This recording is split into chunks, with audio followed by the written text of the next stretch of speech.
Hi అండి, welcome to my channel Parvathi. చిక్కుడుకాయ కూర సింపుల్గా బ్యాచిలర్స్ ఎలా వండుకోవాలో చూపిస్తాను నేను. 1/4 కిలో చిక్కుడుకాయలు, ఒక పెద్ద సైజు టమాటాలు 3, పెద్ద సైజు ఉల్లిపాయలు 2, ఒక స్పూన్ అల్లం వెల్లుల్లి పేస్టు, ఆల్రెడీ సాల్ట్ అందులో వేసాను. సింపుల్గా కుక్కర్లో ఎలా వండుకోవాలో చూపిస్తాను మీకు. కొద్దిగా ఆయిల్ పోసాను. ఈరోజు మునగాకు వేయట్లేదండి, ఎందుకంటే నేను ఊరి నుంచి వచ్చాను నైటు, కొంచెం మునగాకు తెచ్చుకోలేదు. సింపుల్గా మీకు కుక్కర్లో వండి చూపిస్తాను చూడండి. 5 నిమిషాలు వండేసుకొచ్చి బ్యాచిలర్స్, ఎవరైనా జాబ్ వాళ్ళకి ఉంటారు కదా, జాబులు చేసుకునేవాళ్ళు హడావడిగా కుక్కర్లో వండుకునే కూర టేస్ట్గా ఉంటుంది. తర్వాత ఏంటంటే మీకు తొందరగా అయిపోతుంది, చాలా తొందరగా అయిపోద్ది మీకు. అల్లం వెల్లుల్లి పేస్ట్ వేస్తాను, ఉల్లిపాయలు పచ్చిమిర్చి, ఆల్రెడీ సాల్ట్ అందులో వేస్తాను.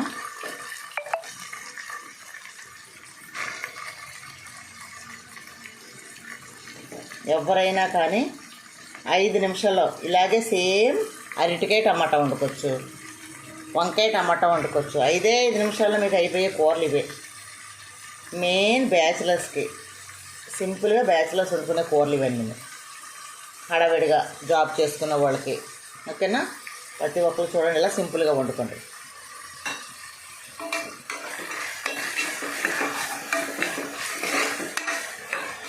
ఆయిల్ తక్కువ తినండి, ఉప్పులు కారాలు కూడా తక్కువ తినండి. ఇప్పుడు కూడా ఆయిల్ మాత్రం తక్కువ తినండి.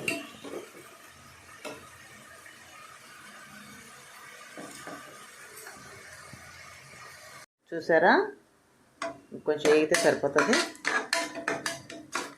బాగా ఏగిన తర్వాత బాగా ఏగాలి. ఎప్పుడైనా కానీ ఉల్లిపాయ అనేది బాగా ఏగితేనే టేస్ట్గా ఉంటుంది అన్నమాట. సగం ఏగనిస్తే కస్సు మాటలు కూరలో తింటుంటే పచ్చుల్లిపాయ తిన్నట్టుగా ఉంటుంది. ఓకేనా, ఇలా వేపుకోవాలి.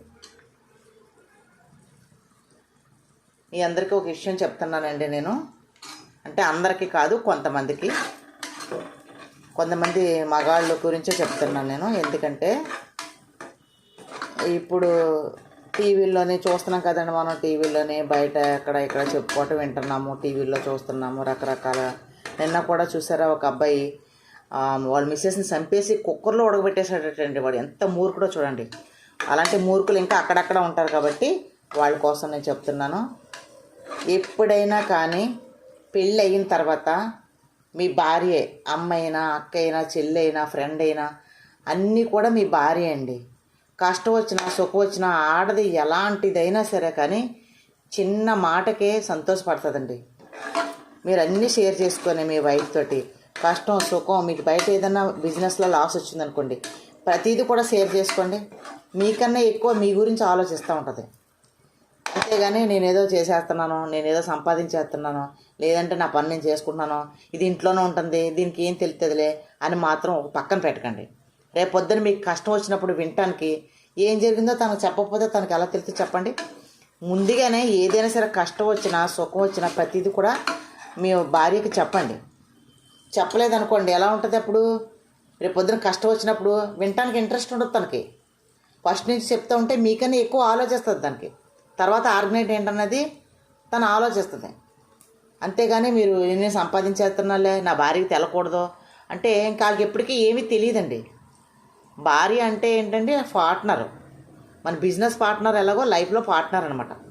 అందుకనే ప్రతిదీ కూడా ఏ విషయమైనా కానీ మంచి అయినా చెడైనా కానీ కొంచెం భార్యకి చెప్పండి.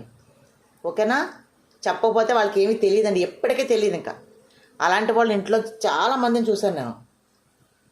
తెలియపరచండి. ఏం జరిగినా, మంచి జరిగినా చెడు జరిగినా నిజంగా తను ఏంటంటే ఓహో దీనివల్ల ఇలా అయ్యిందా, ఓకే ఇది ఎలా జరుగుతుందా, ఓకే మా ఆయన బిజినెస్లో ఇలా లాస్ వచ్చిందా, లేకపోతే చిన్న వ్యాపారాలు ఓహో లాస్ వచ్చిందా, అయితే నేను కూడా జాగ్రత్త పడాలా, అమ్మ నేను ఖర్చులు ఎక్కువ పెట్టేస్తున్నానమ్మో నేను కూడా జాగ్రత్త పడాలనే ఆలోచన తనకు కూడా వస్తుంది.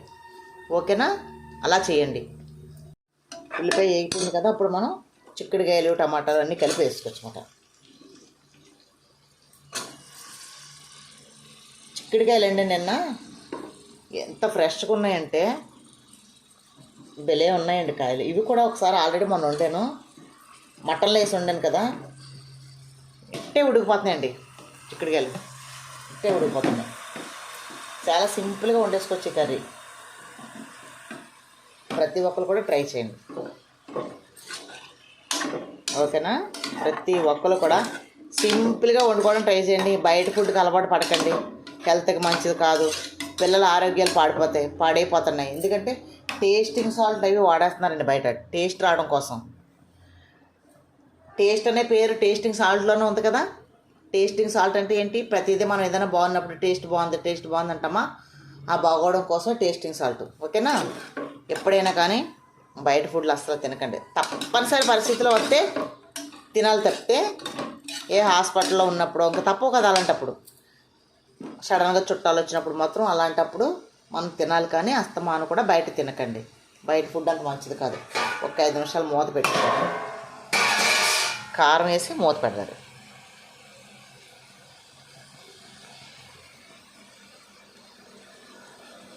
ఎందుకండి ఇంతే, కారం పచ్చిమిర్చి వేసాం కదా, అంతే. ఇప్పుడు మనం గరం మసాలా కూడా వేసుకోవచ్చు.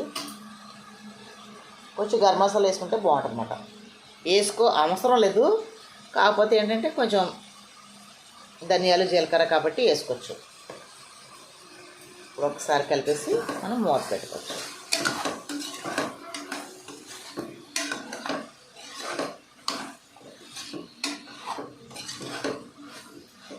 మూత పెడతారు.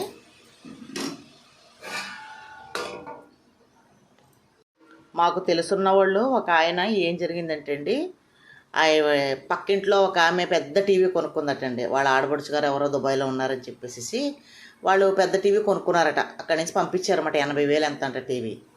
ఈ లోపల ఈమె హస్బెండ్ని టీవీ కొనమని రోజు అడుగుతుందంట. ఆల్రెడీ ఉందే, అంటే కొంచెం చిన్న సైజు, గోడకు తగిలించి ఉంటుంది. ఎప్పుడే నేను వెళ్ళిన టీవీ, అది ఎప్పుడు టీవీలోనే ఉంటుంది.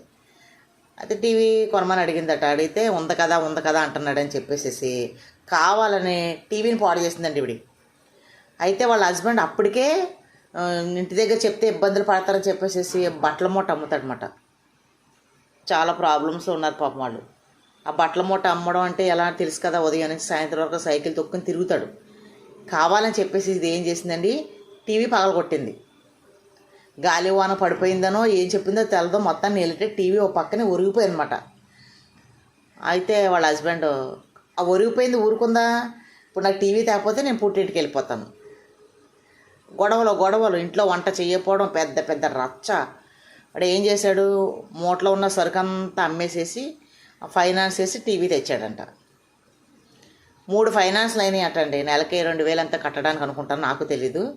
4వ ఫైనాన్స్కి 2-3 సార్లు వచ్చాడట. 5వ ఫైనాన్స్ కూడా కట్టాలట. 2 ఫైనాన్స్ కట్టాలని చెప్పేసి ఏం చేశాడు, టీవీ పట్టుకుపోయాడు. ఎంత బాగుందో చూసారా. 3 వాయిదాలు ఎన్నో కట్టలేదు, మర్చిపోయాను. 3 వాయిదాలు కట్టలేదట. 3 వాయిదాలకి వాడు వచ్చి టీవీ పట్టుకెళ్ళిపోయాడు. ఈ 32,000 అంతా పెట్టి కొనుక్కున్న టీవీ పట్టుకెళ్ళిపోయాడు. అంతా కలిపి 15,000 12,000 కట్టారు వీళ్ళు. ఇప్పుడు ఉన్నదే పోయిందా, ఏదో సామెత ఉంది కదా, ఉన్నదే పోయింది ఇంకోటి పోయిందని. అలా మొత్తానికి ఇది పోయింది అది పోయింది. ఆశకి ఆడవాళ్ళకి కూడా కొంచెం అద్దు పొద్దు ఉండాలండి. పక్కోళ్ళు ఏదో చేశారని వీళ్ళు కొనేసుకున్నారు, వాళ్ళు వస్తువులు కొనేసుకున్నారు, వీళ్ళు బంగారాలు కొనేసుకున్నారు, వాళ్ళు ఫ్రిడ్జ్లు కొనేసుకున్నారు. నీ స్తోమత ఎంత ఉందో అంతవరకే చేసుకోమ్మా. ఎవరైనా కానీ ఎవరి స్తోమతను పెట్టి వాళ్ళు పోవాలి. చిన్న చెట్టుకి చిన్న గాలి వేస్తుంది, పెద్ద చెట్టుకి పెద్ద గాలి వేస్తుంది, అంతే కదా. చిన్న చెట్టుకి పెద్ద గాలి రావాలంటే రాదు కదా. మనకు తినే యోగం ఉందనుకోండి, ఆటోమేటిక్గా వాళ్ళు బళ్ళు అవుతాయి. అంతేకాని ఇరుగు పొరుగుని పోల్చుకోకండి. అసలు ఎట్టి పరిస్థితుల్లోని ఇరుగుని పొరుగుని మాత్రం పోల్చుకోకండి. ఎందుకు పనికి రాకుండా పోతాం, ఉన్నది కూడా ఊడ్చిపోతుంది. ఎవరికి ఉన్నది వాళ్ళు తింటారు. చూడండి, టీవీ ఇప్పుడు ఉన్న టీవీ లేదు, కొన్న టీవీ లేదు. ఇప్పుడు ఇది ఏం చేస్తుంది, చెక్కభజన చేస్తే ఆ పక్కింట్లోకి ఈ పక్కింట్లోకి వెళ్ళి కూర్చొని చూస్తుంది. ఇంకా అలవాటైంది ఏం చేస్తే ఎక్కడ దిక్కుని చూడాలి కదా. ఇలాంటి ఆడవాళ్ళు కూడా ఉన్నారండి. వాడు ఏదో ఒక సైకిల్ తొక్కొని వెళ్ళి చిల్లంగి, కిర్లంపూడి, ప్రత్తిపాడు, జగ్గంపేట వరకు సైకిల్ తొక్కొని వెళ్తాడండి బిడ్డ. ఆ తల్లి ఎంత బాధపడుతుందండి, నా కొడుకు ఇంత కష్టపడుతున్నాడు, గారంగా పెంచుకున్నాను నేను, నా కొడుకు ఇంత కష్టపడుతున్నాడని తల్లికి అర్థమవుతుంది, దీనికి అర్థం అవుతుంది. ఓకేనండి, దయచేసి మీరు కూడా భర్తలను అర్థం చేసుకోండి. కొంతమంది ఉన్నదాంతో తృప్తి పడండి, అంతేగాని గొంతమ్మ కోరికలు తగ్గించండి. ఎప్పుడైతే కోరికలు వచ్చాయో మనకి అవి ఎప్పుడు కూడా దూరం అయిపోతూ ఉంటుంది. ఉన్నది కూడా పోతుంది. చూసారా, ఉన్న టీవీ కూడా పోయింది. నువ్వు పెద్దదానికి ఆశపడి చిన్నదాన్ని పోగొట్టుకున్నావు, చిన్నది కూడా పోయింది. ఆశపడకండి, అలాగా మనకున్న దాంతో సంతోషంగా బతకండి. ఓకేనా?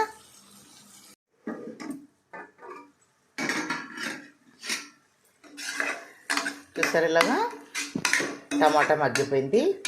ఇప్పుడు మనం వాటర్ పోసేసుకోవచ్చు.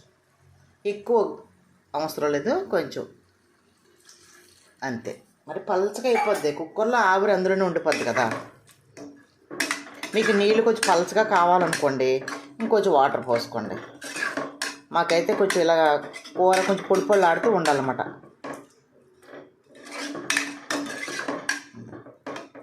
ఇప్పుడు మనం మూత పెట్టేసుకోవచ్చు. ఓకేనా? మూత పెట్టుకుని 2 విజిల్లు కుక్కర్ ఇప్పుడు మనం మూత పెట్టేసుకోవచ్చు. టీ గ్లాసుల కంటే కొంచెం అంతే వేసిన వాటర్ మనం మూత పెట్టుకొని 2 విజిల్ తర్వాత మళ్ళీ చూద్దాం. 2 విజిల్లు అయిపోయి నేను ఆల్రెడీ మూత తీస్తాను.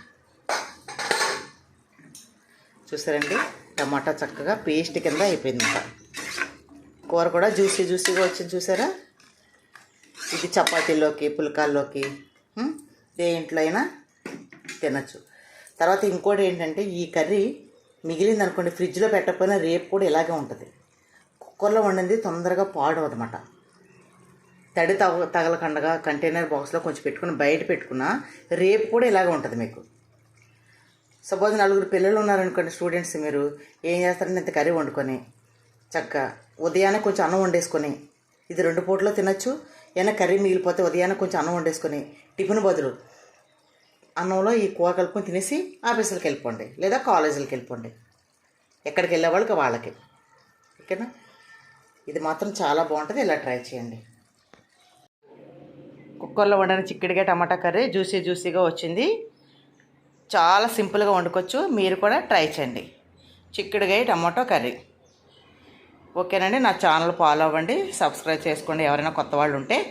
ఇంకా మీకు మంచి వీడియోస్ సింపుల్గా ఎలా వండుకోవాలనేది నేను ఈ వీడియోలు పెడతాను, నా ఛానల్లో అప్లోడ్ చేస్తాను, చూడండి. ఓకేనండి?